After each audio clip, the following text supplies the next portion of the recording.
कथारे अछि बापा थिले पुओ सभारे हारेनी। बापांक छाती स्वर्गठू बड़। जीवन में जेते झड़झंझा आसिले बापा छाती देखाई सबु सही जाती। सेमिति एक दुख भरा कहानी को नहीं मु आसुछि आपण मानक पाखकु। मु उपस्थापक राधामाधव पंडा। आपण मानक ए स्टोरीटी भल लगे आपण मानक हृदय टिके भल पाइबा देबे। अजित बोली मोर गोटे सांगटे अछि। छोट गाँव रे तांकर बड़ परिवार, बापा माँ दुई बड़ भौणी, जड़े बड़ भाई। आउ अजित बहुत खुशी से सहित रोला। परिवार बोझ को नहीं जेते कष्ट आसिले भी बापा समस्त मुहरे हस देउथिले। सान पुओ अजित भल पाठ पढ़ुला। ताकू नहीं बापा देखिथिले केते स्वप्न।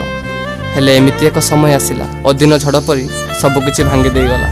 जेमिति लागिला तांको परिवार को कहार नजर लगी जाइछि। हठात बापांक देह धीरे धीरे खराब होबाकू लागिला। से दिन थिला 2021 मसीहा जुलाई 9 तारिख। बापा सबुदिन पाई समस्त को छाड़ी चलीगले। कला रातिर कला छाई परी सबकिछि सरीगला। परिवार समस्त मुहर सबुदिन पाई हस सुखीगला। अजित छोट पिला कौन करिबो केमिति आगको बढ़िबो ता आखिरे देखा जाउथाय बापा देखुथिबा स्वप्न। आज भी अजित बापांक कथा मने पकई गुमुरी गुमुरी कांदुछि। हाँ से स्वप्न पूरण हेबो। बापा देखिथिबा स्वप्न को पूरण करिवे ता बड़ भाई और दुई भौणी। प्रयास जारी रखिचंती।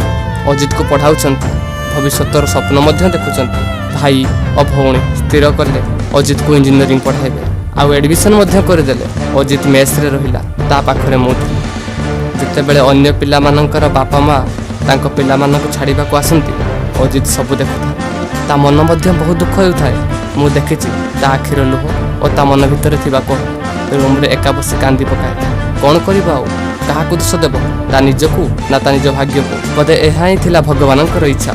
सब सेही जगतर नाथ जगन्नाथଙ୍କ ଉପରେ ଛାଡ଼ି ଦେଇ ଆଗକୁ ବଢ଼ି ଚାଲିଛି। ମୁଁ ଆଶା କରୁଛି ଆପଣମାନେ ଏ ଷ୍ଟୋରି ଶୁଣି ସାରିବା ପରେ ଅଜିତକୁ ପ୍ରବଳ ଭଲ ପାଇବା ଦେବେ ଓ ଆଶୀର୍ବାଦ ଦେବେ, ଯେମିତିକି ତା ବାପା ଦେଖିଥିବା ସ୍ୱପ୍ନ ପୂରଣ କରିବ ଆଉ ପରିବାରର ସବୁ ଦାୟିତ୍ୱ ନିଜ କାନ୍ଧ ଉପରକୁ ନେବ। ଆଜି ପାଇଁ ଏତିକି।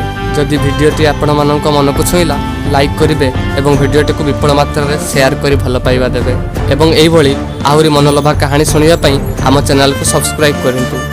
देखा हवा आउ एक नुआ कहानी सह। जय जगन्नाथ।